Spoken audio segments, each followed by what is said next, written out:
नमस्कार, आप देख रहे हैं पंजाब केसरी। दर्शकों, आपको बताते चले कि 5 अगस्त 2019 को जो संवैधानिक बदलाव हुआ था, उसके बाद देश में दो नई यूटीज बनी थी, जम्मू कश्मीर और लद्दाख। लेकिन लद्दाख में अभी भी संघर्ष चल रहा है। यूटी के बाद स्टेटहुड की डिमांड हुई है और स्टेटहुड की डिमांड के साथ साथ वो ये भी डिमांड कर रहे हैं कि उनको एक एक्स्ट्रा पार्लियामेंट्री सीट दी जानी चाहिए।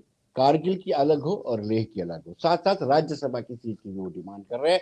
6 शेड्यूल का दर्जा देने की वो मांग कर रहे हैं और साथ साथ ये भी चाहते हैं स्टेटहुड का दर्जा मिलने के साथ साथ कि जो एम्प्लॉयमेंट रोजगार है सरकारी नौकरियों, इस पर बात करेंगे। अशरफ साहब हमारे साथ जुड़ चुके हैं, जो ये अपेक्स बॉडी के सदस्य हैं और आज ही इनकी मीटिंग हुई है, बाकायदा प्रेस कॉन्फ्रेंस हुई है। अशरफ साहब, आपका स्वागत है, वेलकम। जी, thank you sir, thank you. आपने देखा होगा कि रूलिंग पार्टी ने जो रेजोल्यूशन पास किया, उसमें 6 शेड्यूल को लेकर के कोई ज्यादा क्लैरिफिकेशन नहीं थी। वो सिर्फ सेफगार्ड मांग रहे थे, कॉन्स्टिट्यूशनल सेफगार्ड। क्या कहेंगे, उनकी मंशा क्या है इसके पीछे? सर विनोद सर, देखिए, ये पूरे तमाम लद्दाख के लोगों का एक ही एस्पिरेशन है कि वो लद्दाख यूनियन टेरिटरी को हिल काउंसिल के 6 शेड्यूल के अंडर लिया जाए। जी, ये तो अभी हाल ही में जब 2 नवंबर को यहाँ पर लेह और करगिल में पूरी तरह से पब्लिक रैली हुआ था, जिसमें हजारों हजारों तादाद में लोगों ने इसमें शिरकत किया था और लोगों ने ये बिल्कुल जाहिर किया था कि लोग क्या चाहते हैं। जी, लेकिन उसके बावजूद ये कल काउंसिल में जो इन्होंने रेजोल्यूशन लाया, और रेजोल्यूशन भी किस हिसाब से लाया। पहले जब अपोजिशन पार्टी ने इनको 6 शेड्यूल पर एक रेजोल्यूशन लाया, तो वो रेजोल्यूशन उस मीटिंग में डिस्कस करने की बजाय उन्होंने वो पोस्टपोन कर लिया और बोला कि हम किसी स्पेशल सेशन में 6 शेड्यूल पर डिस्कस करेंगे। लेकिन जब दूसरा सेशन हुआ तो उसमें उन्होंने काउंटर रेजोल्यूशन लाया, कॉन्स्टिट्यूशनल सेफगार्ड।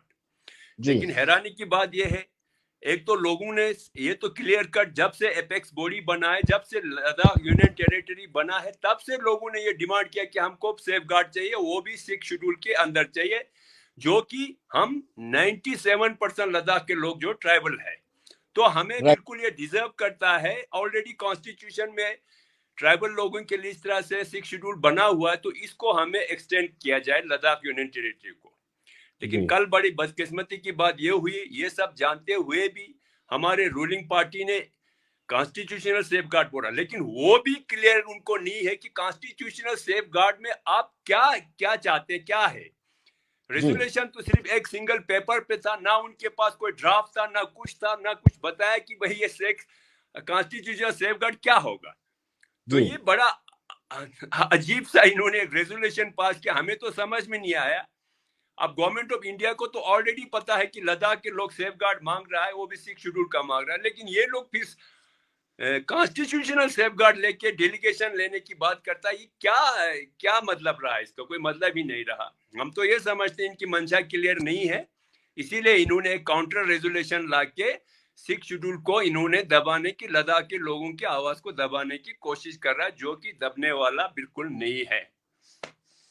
अच्छा, सब इंटेंशन क्या है? आपको क्या लगता है, क्या इंटेंशन है, जब उनको पता है कि 6 शेड्यूल के तहत ही कॉन्स्टिट्यूशनल सेफगार्ड होने चाहिए और ये सिर्फ कॉन्स्टिट्यूशनल सेफगार्ड को आगे प्रोजेक्ट कर रहे हैं? इंटेंशन क्या लगती है आपको? अब सर देखिए, इनकी मंशा तो अब क्लियर ही हो गया ना सर। अगर ये वाकई लद्दाख के लोगों के एस्पिरेशन का नुमाइंदगी करना था, तो सीधा 6 शेड्यूल को इन्होंने का रेजोल्यूशन पास करना चाहिए था। वो कल भी नहीं है, इससे पहले भी एपेक्स बॉडी ने भी अपील किया था इनको कि भाई आपने जनरल काउंसिल में रेजोल्यूशन पास करे 6 शेड्यूल के हक में। लेकिन वो टालते टालते कल यहाँ तक पहुंच गया। कल जब उनको बिल्कुल ही वो चारा नहीं रहा, तो वो क्लियरली, या तो वो सीधा ही क्लियरली 6 शेड्यूल को काउंटर रेजोल्यूशन लाने की बात क्या था, सीधा बोल देता कि इसको हम एक्सेप्ट नहीं करते हैं। लेकिन काउंटर रेजोल्यूशन लाया। अब लोगों को पता नहीं किस तरह से गुमराह करना चाहते हैं कि क्या करना चाहते, लेकिन इस गुमराही में लोग नहीं आने वाला, इनकी मंशा समझ लिया है। और आज हमारे एपेक्स बॉडी के चीफ थुप्तन साहब ने भी क्लियर कर दिया है कि भाई ये इस तरह से बेवकूफ़ी हमें ना किया जाए, लोगों को गुमराह ना किया जाए, क्लियर कट 6 शेड्यूल पे ही बात करना है। तो लद्दाख के लोग तैयार हैं, जिसमें हर तबके के लोग, हर religious, socio religious organisation, political, except BJP, everybody was present in the meeting. और इसमें सबकी सहमति से ये बिल्कुल इसको हम कंडेम करते हैं सर, कल के रेजोल्यूशन को। अशरफ साहब, आपने 19 नवंबर को नोबरा बंद का भी आह्वान किया है। जी 19 को नोबरा बंद रखेंगे? जी हाँ, रखेंगे सर। वो बिल्कुल आज हमने प्रेस कॉन्फ्रेंस के थ्रू हमारे चीफ ने बिल्कुल डिक्लेयर कर लिया है कि 19 तारीख को नुब्रा बंद रहेगा और नुब्रा में हम जाएंगे और हम वहाँ पे पब्लिक रैली भी करेंगे। लेकिन अशरफ साहब, ये 6 शेड्यूल क्यों नहीं देना चाहते हैं और रूलिंग पार्टी क्यों नहीं इसको सपोर्ट करती है? क्या बीजेपी ने दोबारा इलेक्शन नहीं लड़ने हैं? बीजेपी को जनता का सपोर्ट नहीं चाहिए? क्या मानसिकता क्या है बीजेपी की? अब यही तो हैरानी की बात है सर। अब लोगों को, इनको चाहिए, इनको पता नहीं, या तो इनके ऊपर वाले जो आके बैठे हैं उन्होंने कुछ हुक्म दिया है, क्या है ये हमें समझ में नहीं आ रहा। अदरवाइज तो ये सिंपल सी बात है सर, इन्होंने लद्दाख को अगर रिप्रेजेंट करना है, अगर इन्होंने लद्दाख अपने पॉलिटिकल करियर को लद्दाख के लद्दाख यूनियन टेरिटरी में ही बनाना है, तो इनको साफ साफ बात समझना चाहिए कि जहां लोगों की रजामंदी नहीं है तो उनपे इस बात में इनको प्रॉब्लम भी आ सकता है। एक दूसरे साहब, आपकी डिमांड ये है कि एक एक्स्ट्रा लोकसभा की सीट होनी चाहिए। अगर एक ही होती है लद्दाख की एक सीट, तो मुझे लगता है कि ये पोलराइजेशन की संभावनाएं, आशंकाएं बनी रहती हैं। अगर अलग अलग होंगी तो पोलराइजेशन नहीं होगी। Am I right? हाँ सर, वो बिल्कुल नहीं होगा सर। वैसे भी आप जब लद्दाख यूनियन टेरिटरी बना तो हमें तो हमारा हक भी बनता है कि हमारा मेंबर पार्लियामेंट में रिप्रेजेंटेशन बढ़ाया जाए। राज्यसभा का भी हमारा एक ड्यू बनता है कि हमें एक सीट दिया जाए। तो यूनियन टेरिटरी बनने के तो कुछ इस तरह से इन चीजों पे तो हमें, मेरे ख्याल से इंटाइटल हो जाते हैं ना सर। ये सब तो देना चाहिए गवर्नमेंट को। जी, यूटी बनने के बाद अशोक साहब, क्या हिल काउंसिल मजबूत हुआ है कि कमजोर हुआ है? चाहे हिल काउंसिल कारगिल हो, चाहे हिल काउंसिल ले हो, जी, what is the position of hill council? Hill council का देखिए सर, हिल काउंसिल तो हम तो बोलते हैं कि हिल काउंसिल तो पहले से ही कमजोर हो गया। हिल काउंसिल एक रिक्रूटमेंट नहीं कर पाए, वरना पहले जब हमारे काउंसिल बजाबता डिस्ट्रिक्ट लेवल के जितने भी डिस्ट्रिक्ट कैडर के जितने भी हमारे वैकेंसीज होते थे उसको तो हमारे काउंसिल के थ्रू हम इसको फिलअप करते थे। लेकिन जब से हिल यूनियन टेरिटरी बना तब से तो एक भी रिक्रूटमेंट नहीं हुआ जी। और कल जब होने को भी आया तो वो एसएससी के थ्रू करने लग गया। तो ये सारे चीजें तो सभी साफ बता रहे हैं सर कि काउंसिल की पावर कहाँ रह गया है। जी, ये तो क्लियर कट है। जी जी। अशरफ साहब, आप किस तरह की पावर चाहते हैं कि जो काउंसिल को मिलनी चाहिए? एक तो आप कहते हैं कि लेजिस्लेशन भी हो, विधानसभा भी हो, और साथ साथ में कहते हैं कि मजबूत होनी चाहिए। ये कैसे संभव? अब विनोद साहब, इसमें एक बात क्लियर कट है सर। देखिए, हमारा पहले जब डिमांड हम कर रहे थे वो हम यूनियन टेरिटरी विद लेजिस्लेचर हम मांग रहे थे। लेकिन कल गवर्नमेंट ने इस डिमांड को पूरा करते समय हमें ना कॉन्फिडेंस में लिया, ना कुछ पूछा। ये तो ऑल ऑफ ए सडन इन्होंने एक अनाउंसमेंट कर दिया कि लद्दाख को यूटी देने जा रहा है, लेकिन उसमें हमें लेजिस्लेचर ना दे के हमको हैंग कर दिया सर इन्होंने। हमको तो लटका दिया विदाउट लेजिस्लेचर देके। और हमें ये बात समझ में नहीं आ रहा है कि गवर्नमेंट अगर वाकई लद्दाख के लोगों की दुख दर्द को समझ के, लद्दाख के लोगों के एस्पिरेशन को समझ के अगर यूटी दिया है, तो पूरा यूटी जो लद्दाख के लोग डिमांड कर रहा था, विद लेजिस्लेचर मांग रहा था, वो क्यों नहीं दिया? अपने कश्मीर को दिया लेजिस्लेचर के साथ, लद्दाख को विदाउट लेजिस्लेचर देने के पीछे आपका क्या मंशा है? हम ये जानना चाहिए, हम ये जानना चाहते हैं कि अगर आपने वाकई साफ गोई से, साफ दिली से अगर लोगों की भलाई चाहते हैं, लद्दाख के लोगों की अगर मंशा के हिसाब से आप लोगों ने इस डिमांड को पूरा किया, तो फिर आपको लेजिस्लेचर भी देना चाहिए था। और जो पहले जम्मू कश्मीर, जब हमारा इस बार जम्मू कश्मीर हुआ करता था, उसमें 370-35A के तहत जो लोगों को सेफगार्ड दिया जाता था, वो सेफगार्ड भी किसी न किसी तरीके से, आज हम बोलते हैं 6 शेड्यूल के तहत हमें वो सेफगार्ड मिलना चाहिए। अदरवाइज हमारा एक मैनिक्यूल आइडेंटिटी है, एक छोटा सा पॉपुलेशन लद्दाख का है, वैसे भी हम 2 बॉर्डर के बीच में बसे हुए हैं और हम इतने मुश्किल टेरेन में बैठते हैं। हमारे लिए जरूरी है तो हमारे आइडेंटिटी को लेके तो यहाँ के लोगों को बहुत ही शंकाएं पैदा हुआ कि भाई आगे चल के कि हमारी ये आइडेंटिटी रहेगा भी कि नहीं रहेगा।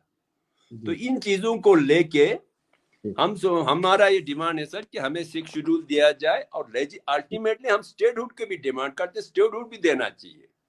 क्यों लद्दाख इंटाइटल हो जाता है सर? स्टेटहुड के लिए हम स्पर्सली पॉपुलेटेड एरिया है, बॉर्डर एरिया है, टफ टेरेन है, हाई एल्टीट्यूड पर है, हर तरह से है। और लद्दाख के लोगों की कंट्रीब्यूशन भी आज तक बहुत बढ़िया रहा है। 62 से लेकर आज तक जितने भी दुश्मनों ने हम पर हमला किया, यहाँ के लोग फौज के साथ साथ कंधे से कंधे मिलाते, कदम से कदम मिलाते, दुश्मन को हमने मुंह तोड़ जवाब दिया है, आगे भी देते रहेंगे।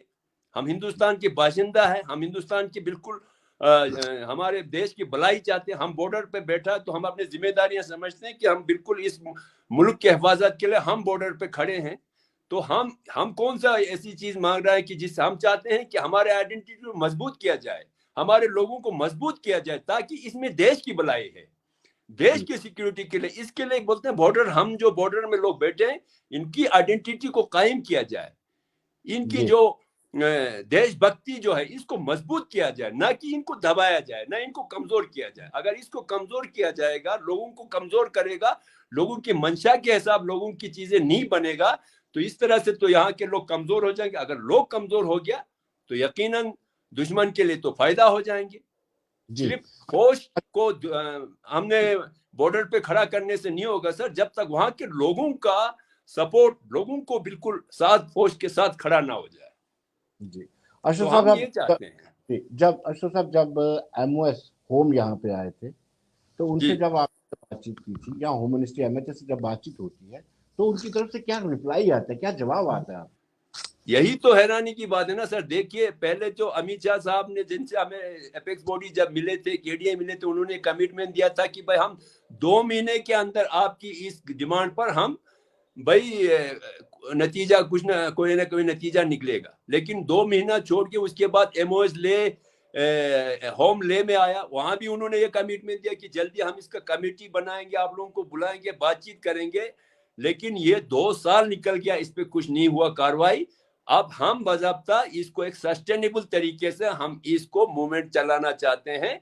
तो आने वाले 2023-24 तक हम बराबर अपने हक के लिए लड़ेंगे, भरपूर तरीके से लड़ेंगे, जिसके लिए बाज़ाब्ता हमारा साल भर का एक प्रोग्राम अभी हमारे कोर कमेटी इसको तय करने जा रही, उसी के हिसाब से हम साल भर एक सस्टेनेबल एक हम यहाँ पे मूवमेंट हमने प्रोटेस्ट हमने चलाना है।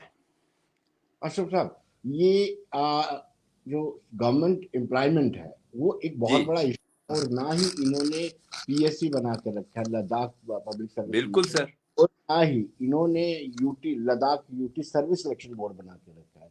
तो रिक्रूटमेंट का प्रोसेस इसीलिए थम गया है। शायद 5 जो आपकी स्टूडेंट ऑर्गेनाइजेशन है, 5 ने मिलकर के उपराज्यपाल को लेटर भी लिखा है, CEC को। क्या आपको लगता है कि ये जल्द से जल्द गठित होने चाहिए ताकि रिक्रूटमेंट का प्रोसेस एक्सपीडाइट हो सके? बिल्कुल सर। नहीं देखिए ना सर, अब हम यूटी बनने के बाद हमने तो कभी नहीं सोचा था कि हमारे बच्चे, हमारे आने वाले नस्ल ही बेकार हो जाएंगे जी। ये तो बढ़िया अजीब सी बात हो गया सर। हमें तो ये पता था कि जब इस बार जम्मू कश्मीर में थोड़ा बहुत हमारे बच्चों को जॉब मिलता था, हम चाहते थे भाई इससे हमारा आने वाले सालों में गुजारा नहीं होगा, हमें यूटी मिलना चाहिए ताकि हमारे ज्यादा लोगों को एम्प्लॉयमेंट मिल जाए, रोजगार चले। लेकिन ये तो उल्टा ही हो गया। अब तो बिल्कुल ही जो थोड़ा बहुत पहले मिलता था वो भी खत्म हो गया। अब तो हमारे बच्चों का इतना एज ओवर होने आ गया, हमारे बच्चों का 3 साल बर्बाद हो गया। अब बताइए, जब इस जवानी के टाइम में जिस वक्त इनके पास जो जज्बा होता है काम करने का, वही टाइम इनका हमारे यहाँ पे एडमिनिस्ट्रेशन ने, हमारे गवर्नमेंट ने इसको जाया कर दिया। तो इसका किस तरह से वो कंपनसेट करेंगे सर? ये कोई कंपनसेट होने वाली चीज है? जी जी जी। जिंदगी किसी के लिए इंतजार थोड़ा करेगा, उम्र किसी के लिए इंतजार थोड़ा करेगा, उम्र तो निकलता जाएगा। हमारा पूरा एक जनरेशन आगे जाके सफर करेगा। जी जी। बहुत बहुत शुक्रिया अशरफ साहब, आप हमारे साथ जुड़े। आगे भी हम आपको बीच बीच में कभी लेते रहेंगे। Thank you very much sir, thank you very much having me here. Thank you sir.